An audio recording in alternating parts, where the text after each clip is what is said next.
creating intentional laddered opportunities for students is also really important. So having a good metric for understanding where they're at in their own personal development and their identity as a researcher is really important, because it allows you to push them along that continuum so that you're constantly moving them along, to progress as a researcher. After we figured out what their goals are and how it relates to the project, we typically meet every week. And that often will start with what's on your list to talk about, what's on my list to talk about, how's the research going, what have we learned? What have we learned since the last time we talked? Sometimes it's more the student reporting out and me being a sounding board. So they'll share some skepticism or they'll ask some questions, and I'll help them think through what the challenges that they're encountering.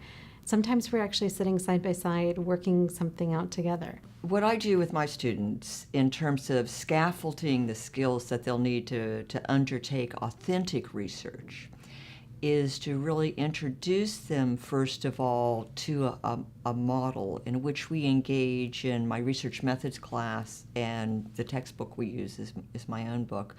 We engage in a whole class project in which they're going to do the kinds of work that they will do in an independent project that's forthcoming within the course. So that means in a whole class project, we're all together as a community. We're all sharing in that research project. And I have to say it's a little tricky, because in 15 weeks, I am getting them to do a whole class project.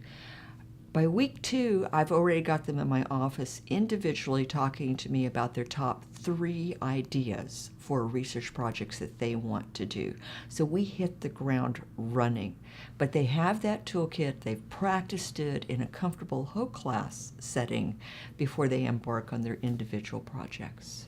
To scaffold an undergraduate research experience, one thing I usually do is to actually develop a syllabus with a student before the experience actually starts. By having a syllabus, it's almost like a mutually agreed contract you have with the student, talking about the important milestones, the deadlines that you want to achieve.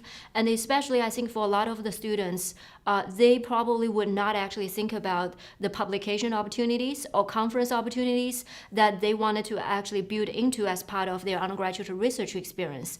By having a syllabus actually listing out all those potential days and also dates and deadlines that will help them really actually grasp how their project should progress. The idea with our curriculum is we try to scaffold the experiences. So we introduce them to research in a 200 level class, continue to talk to them about ideas of research, whether it's in the classroom or outside the classroom, and then we give them the opportunity to complete their research if they haven't done so already, or at least continue their research in our capstone class.